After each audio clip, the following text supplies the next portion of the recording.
সকাল সকাল মনটা খারাপ করে বেরিয়ে পড়লাম বাড়ির জন্য, বাপের বাড়ি থেকে।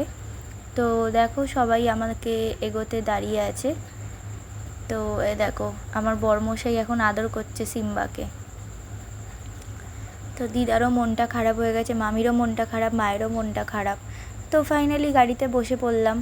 এদিকে অঙ্কন ভাই চলে এসছে, এদিকে বাবুও চলে এসছে। তো সবাইকে টাটা জানিয়ে বেরিয়ে পড়লাম। তো এখন যাচ্ছি টুকটুক করে। ওদিকে বরমশাই দেখাচ্ছে, বলে দেখো প্লেনটা সবে ল্যান্ড করেছে। তো এখন যাচ্ছি, কি ভালো লাগছিল প্লেনটা সামনে থেকে দেখতে। তো যাই হোক চলে এলাম বাড়ি, লেগে পড়লাম কাজে। তো এসেই আগে চাদর টাদর চেঞ্জ করে কেচে কুচে দেখো সব মেলে দিয়েছি। ওদিকে বাসন মাজাও হয়ে গেছে, ঘরদোর মুছে অগিকে এখন খাওয়াতে বসছি। ওকেও স্নান করে দিয়েছি, ও এখন ভুতু দেখছে।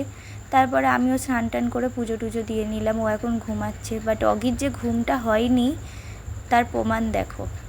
আজকে ও কতটা টায়ার্ড, পড়ায় ওর মনই লাগছে না। লিখতে লিখতে বেঁচে। তারপর আন্টিকে বললাম থাকো আজকে রেস্ট নিক।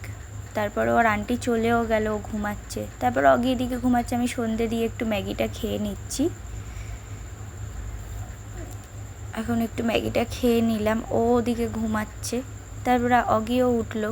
আর সন্ধ্যাবেলায় না আমার একটু জ্বর এসেছিলো হালকা হালকা।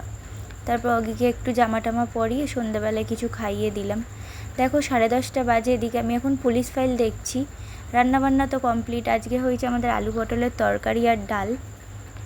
তো অগিকেও খাওয়ানো হয়ে গেছে, ও এখন জল খাচ্ছে। তো টাটা, দেখা হচ্ছে নেক্সট ব্লগে।